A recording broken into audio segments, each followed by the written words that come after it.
morning, students. Today we are going to explain our 10th class social studies first lesson, India relief features. In this lesson we are going to explain topic wise.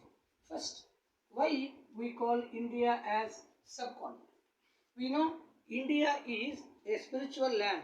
The land has ancient cultures, number of rivers, number of physical features, different landforms, different seas, plateaus, plains, and other characters. So that we have to see what are the physical characteristic features are existing in our India and why we call it as subcontinent. So a country which has all the features of a continent is called subcontinent. A country which has all the features of a continent is called subcontinent. So India is also to be called as a subcontinent. Now we have to see what are the features located in our India and to be called as a subcontinent. So our India has what are the special features? Now we have to see. If we see generally a continent, suppose we take Africa. Africa has two deserts, on the north Sahara and on the south Kalahari. The same way, suppose we take Australia. Australia has only one river, whereas Africa on the north Nile River and many other rivers also. The same way, we take the North American continent, South American continent has a number of rivers, number of mountain ranges, number of hills, number of different soils, places, plains, plateaus. So, India, though actually not a continent, it has all the features of a continent. Now we have to see what are the features appear in our India. See, on India, India is located in the tropical region. So I am drawing a line. This is a Tropic of Cancer, 23.5 degree north, which is dividing the total India into two equal parts. If we see India's northwest side, Pakistan and Afghanistan, and exactly on the north, China, and we have to say below China, one more neighboring country, Nepal, and one more neighboring country, Bhutan, and very east Bangladesh, and here Myanmar. It means these are the neighboring countries of our India, and India is located among these neighboring countries, and it has some special characteristic features. Now we have to see what are the special features in our India. A continent has a number of mountain ranges, I told you, and now we have to see what are the mountain. On the north side, Himalayan mountains are located, and of course Himalayas comprising three parallel ranges, and exactly in the middle, in the center of our India, Vindhya mountains, and Vindhya's south side Satpura mountains, and very south to our India Nilgiri hills, and on the west side Western Ghats, also called Sahyadri mountains, and on the east side Eastern Ghats, and on the northwest side Aravali mountains. It means Himalayas, Vindhya mountains, Satpura mountains, Nilgiri hills. So on the south Nilgiri hills, and on the west side Western Ghats, also called Sahyadri mountains, east side Eastern. So these are the mountain ranges of our India. So India also has number of mountain ranges like a continent. Now we have to see what are the seas. If we see on the three sides of our India has what are the different seas. Example, on the west side Arabian Sea, and on the east side Bay of Bengal, and on the west side Arabian Sea, and in the south Nilgiri, in the south Indian Ocean. So three sides India is covered with seas.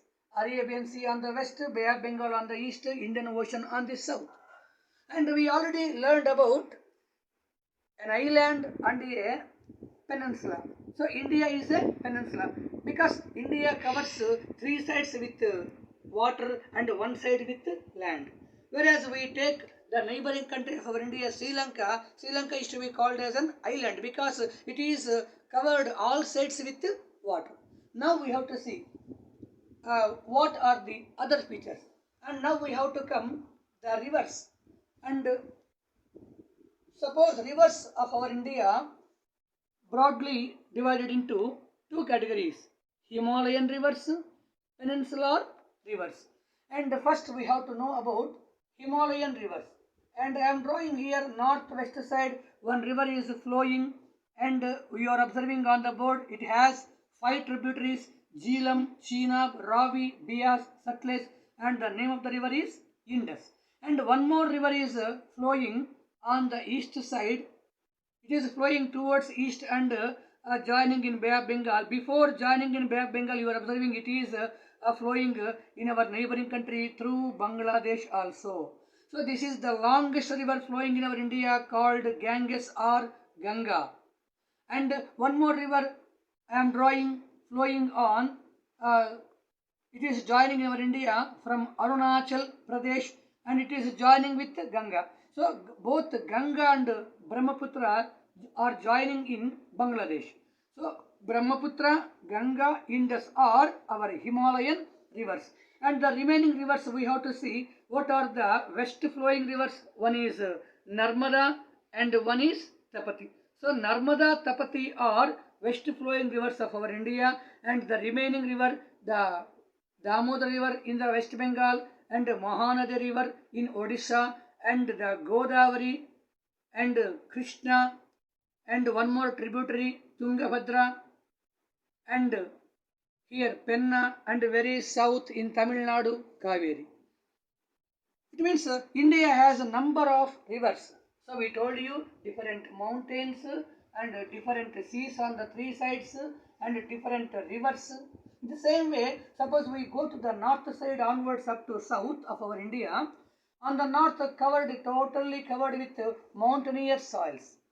So which is the area from Jammu and Kashmir up to Arunachal Pradesh. So the entire area has mountainous soil, also called immature soils. And we see the mountainous soil south side. In the northern plains we have alluvial soil. Entire the Uttarakhand and some parts of Himachal Pradesh, and Uttar Pradesh, Bihar, Bengal. In all these states, the plain areas are located. These are the alluvial soils. So first mountainous soil, number 2 alluvial soil, and we have to see in the central part of the India the black and red soil. So black soil, red soil, and in the both west and east sides in the coastal area laterite soil, and in the third desert area the desert soil. And desert on the northwest side, Thar desert. So this is also one more feature. A continent has a number of deserts. Now that's why our India also has the desert. And we told you mountain ranges, rivers, desert, and on the three sides Arabian Sea, Bay of Bengal, Indian Ocean, and on the three sides. And it has different soils. We told you from the north mountainous soil and alluvial soil, red soil, in the Deccan Plateau black soil, and on the two sides laterite soil, and on the desert area desert soil, and all these soils. It means India has different soils. So this is one more feature. And let us come to the Indian society. India has different languages spoken people, and it has different caste people are living. So that's why, because of these all features, we call India as a subcontinent. So once again we have to revise why we call India as a subcontinent. So India, though not a continent, it has all the features of a continent. So a country which has all the features of a continent, that is different rivers, different land areas, different physical divisions, different seas, plains, plateaus, different cultures, languages. So all these appear in our India, so that we call our India as a subcontinent. And in our next video we are going to learn and what are the location and extension and about our India's physical divisions.